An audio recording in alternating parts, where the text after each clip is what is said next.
Bonjour à tous. Alors, je suis très heureuse de vous retrouver aujourd'hui pour traiter d'un sujet qui, vous allez le voir, est assez important et concerne beaucoup de monde. Avant toute chose, je voulais vous dire que si vous voulez être averti des nouvelles vidéos qui seront publiées sur ma chaîne, puisque je vais reprendre activement ma chaîne, n'hésitez pas à vous abonner d'une part et à cliquer sur la petite cloche pour avoir les notifications, parce que YouTube a beaucoup changé en plusieurs années. Alors, donc concernant le sujet que l'on va aborder aujourd'hui, donc on va parler de procrastination et je ne pouvais pas aborder ce sujet sans parler d'autodiscipline puisque les deux vont ensemble.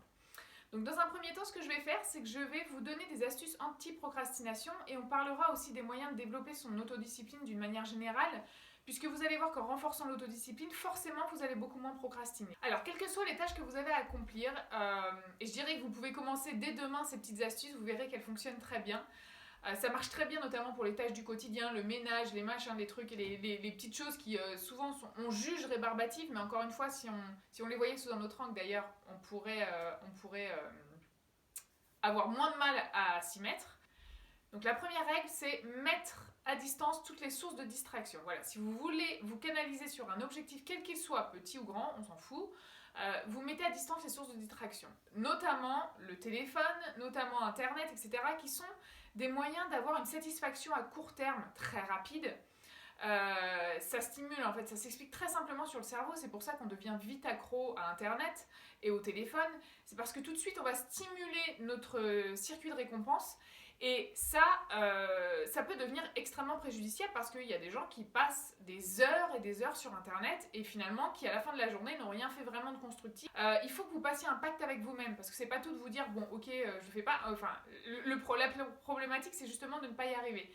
Mais déjà, vous passez un pacte avec vous-même et éventuellement, si vous avez dans votre entourage des gens qui peuvent vous aider à justement à respecter cet engagement, il y a une phrase que j'aime beaucoup que mon père m'a toujours répétée pendant toute ma vie, c'est après l'effort, le réconfort. Donc d'abord, vous faites tout ce qui est désagréable et ensuite, vous vous octroyez des moments de détente où vous pourrez flâner sur le net, etc., faire ce que vous voulez, ou sur Netflix. Mais c'est très important d'habituer votre cerveau à ce système de je fournis un effort et j'ai la récompense. D'ailleurs, nos ancêtres avaient de fait ce fonctionnement parce qu'eux, ils n'avaient pas le choix, c'est qu'ils étaient obligés d'aller se taper un marathon pour courir après la gazelle s'ils voulaient bouffer.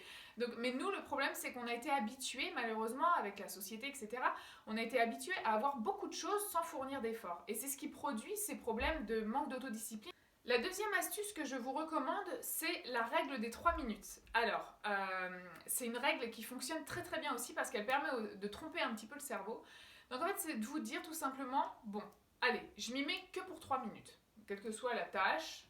Et vous allez voir, et on va en parler après par la suite, que quand vous commencez une tâche, finalement, c'est le premier pas qui est le plus difficile. Mais une fois que vous êtes dedans, vous avez qu'une envie, c'est de finir le truc.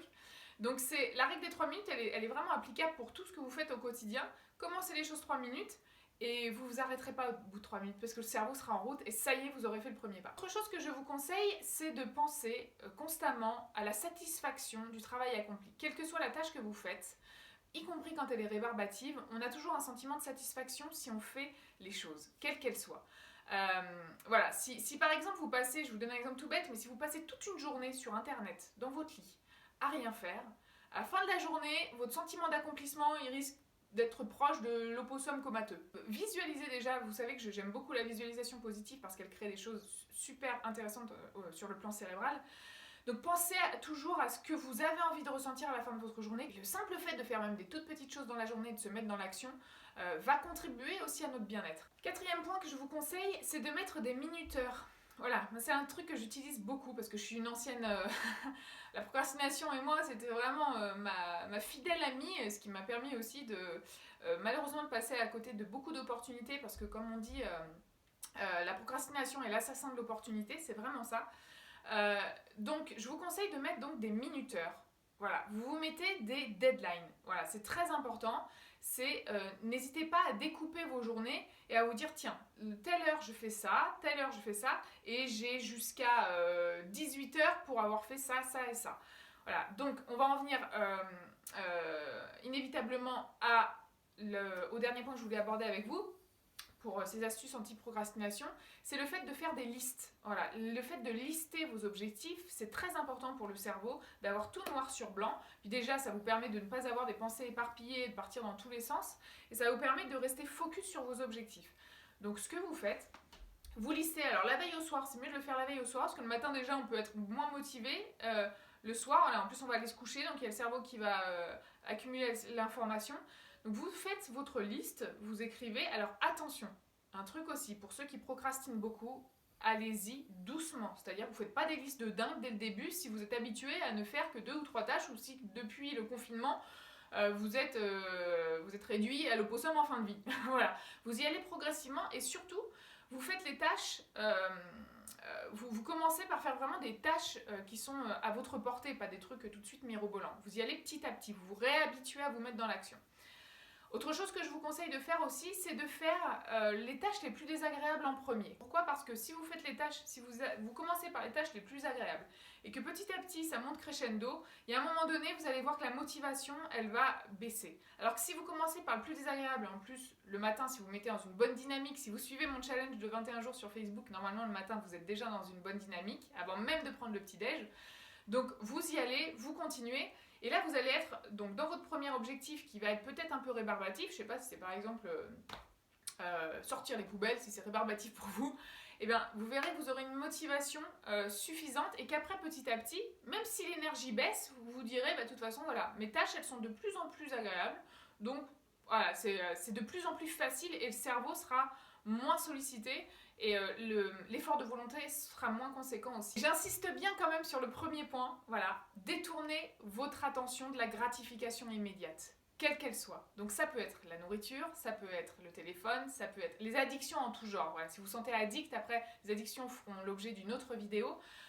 Mais c'est très important de focaliser votre attention sur autre chose. C'est pour ça que pour tout ce qui est addiction, et je parle bien aussi du téléphone, parce que le téléphone peut être une addiction, c'est vraiment un moyen de gratification immédiate qui peut être extrêmement pervers.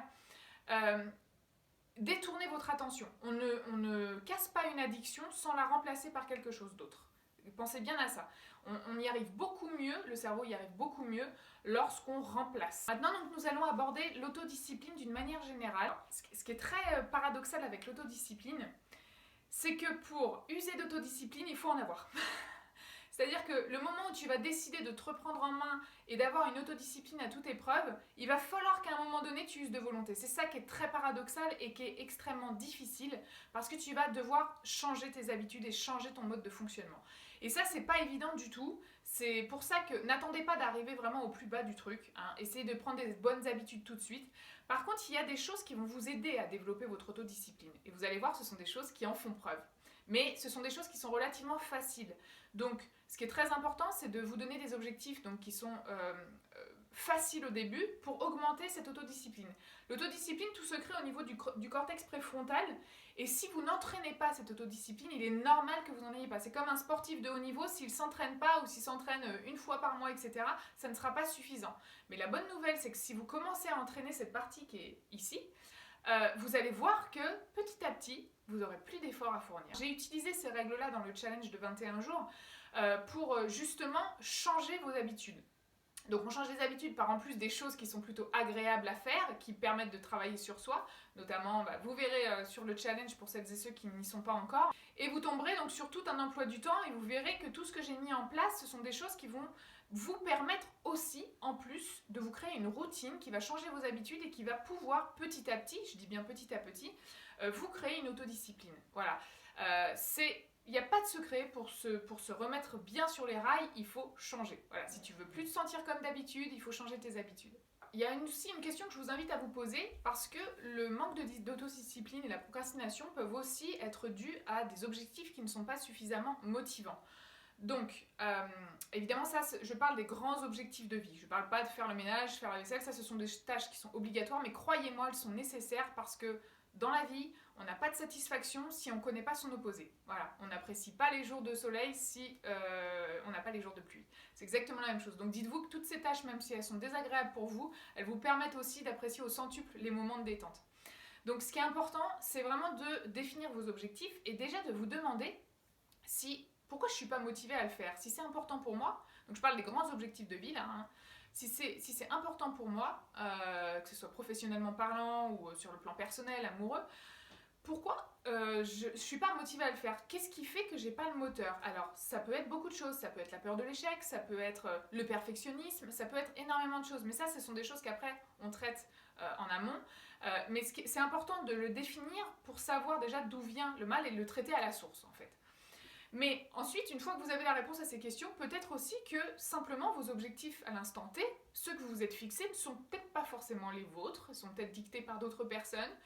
Si vous êtes jeune et que vous regardez ma vidéo et que papa, maman ont voulu que vous fassiez ce métier parce que c'est prestigieux, etc., mais que c'est pas du tout vos aspirations de vie, ne cherchez pas plus loin, c'est normal que vous soyez pas motivé. Alors, je vous donne un autre truc aussi qui est très facile à faire quotidiennement en plus pour développer votre autodiscipline, c'est d'une manière générale vous terminez ce que vous avez commencé. Voilà, mais quel que soit le domaine, c'est-à-dire tu commences un film sur Netflix, même si tu as l'impression qu'il est pourri, tu vas jusqu'au bout.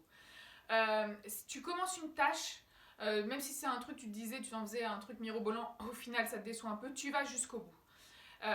Et pour les parents qui me regardent, si par exemple votre enfant s'est inscrit au cours de piano, je prends le piano pas par hasard, et puis qu'au bout de 2 mois il en avait ras-le-bol, forcez-le à finir l'année, à finir ce qu'il a commencé.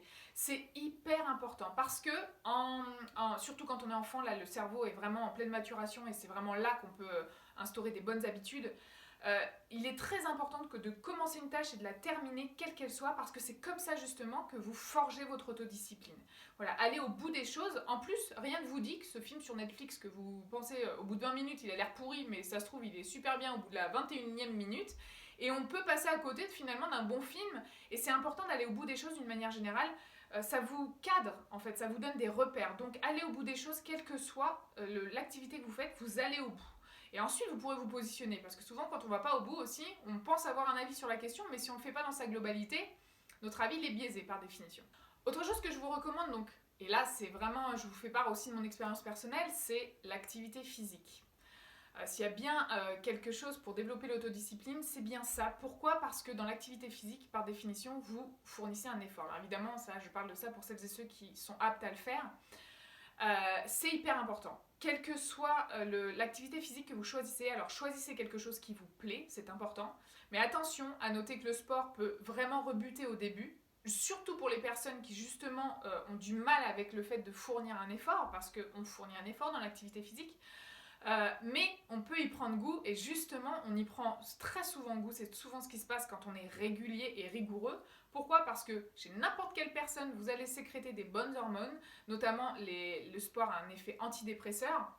Donc pensez bien à ça, si vous êtes rigoureux dans une activité physique, pas si vous en faites une fois par semaine, hein, c'est pas ça être rigoureux, c'est vraiment en faire plusieurs fois par semaine et de manière soutenue.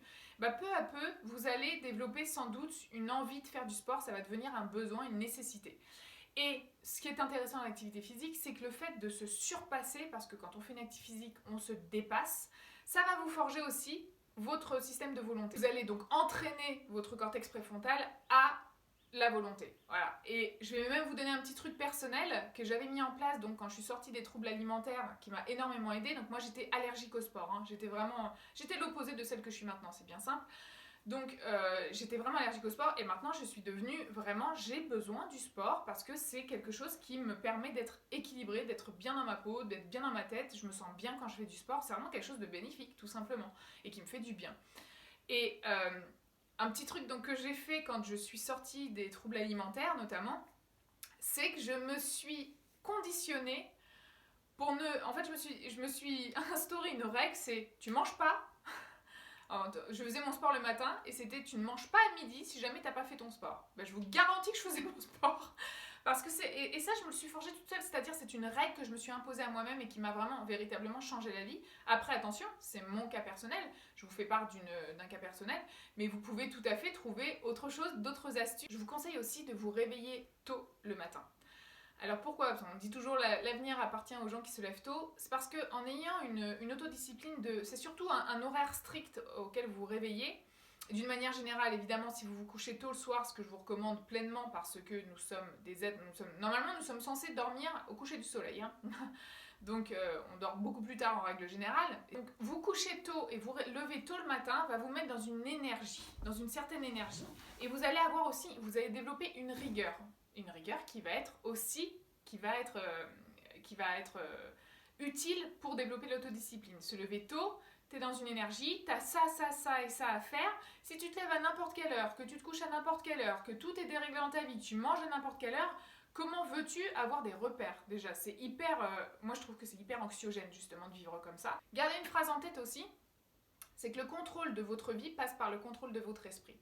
Dès l'instant où vous allez commencer à développer une autodiscipline, c'est pour ça que c'est un sujet qui est capital. Quand vous commencez à changer ça dans votre quotidien, vous allez voir que tout se transforme, vraiment. Et l'autodiscipline, c'est une clé fondamentale. Donc, tu contrôles ta vie si tu contrôles ton esprit. Si tu ne contrôles pas ton esprit, c'est normal que ta vie soit pas comme tu voudrais qu'elle soit dans l'idéal. Une petite parenthèse pour les personnes qui sont vraiment dans le truc de ne plus avoir goût à rien, qui peuvent éventuellement se retrouver dans des épisodes dépressifs, etc. Là, il y a une phrase que je vais vous demander d'intégrer et vous la marquez partout sur vos murs, sur vos frigos, sur tout ce que vous voulez. Pour les personnes qui sont dans cette problématique-là, c'est l'action précède l'envie. C'est-à-dire que si tu veux ressentir les émotions associées aux actions, il va falloir justement que tu agisses pour les ressentir à nouveau. Et c'est pour ça que c'est très très dur pour une personne déprimée de se mettre à l'action. C'est parce que justement, elle n'a plus tous ces circuits neuronaux qui font qu'elle a envie de passer à l'action. Et c'est là que tu dois faire preuve de volonté et que tu dois te dire, allez, j'agis comme si j'avais pas le choix. Et encore une fois, je vous parle, c'est du vécu, tout ce que je dis. C'est pour ça que je voulais faire cette parenthèse, c'est que c'est du vécu. Hein, je me suis retrouvée dans un état, moi, où je n'avais plus goût à rien. Mais vraiment, plus goût à rien. C'est peut-être le chocolat encore. Ouais, ça, je pense que ça m'a jamais vraiment quitté. Alors, pour les plus courageux, il y a aussi un moyen de développer son autodiscipline qui est très intéressant et à la portée de tout le monde. Ça va peut-être pas vous plaire, mais ce sont les douches froides.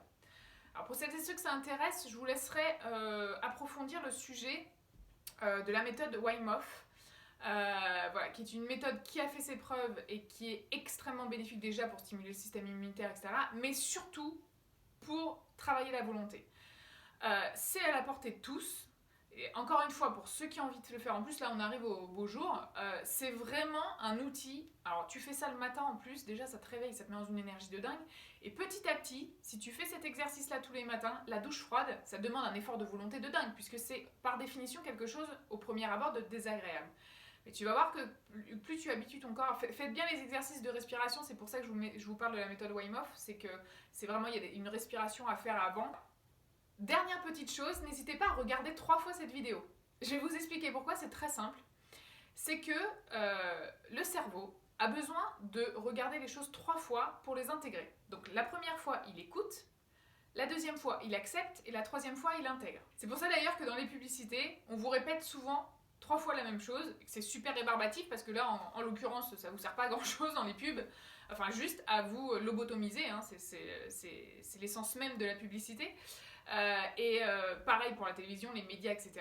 C'est qu'on t'injecte une information et puis bim, elle est ancrée. Et si bien que la pub après, elle te reste en tête. Mercurochrome, le pansement des héros. Mercurochrome, le pansement des héros. Mercurochrome, le pansement des héros.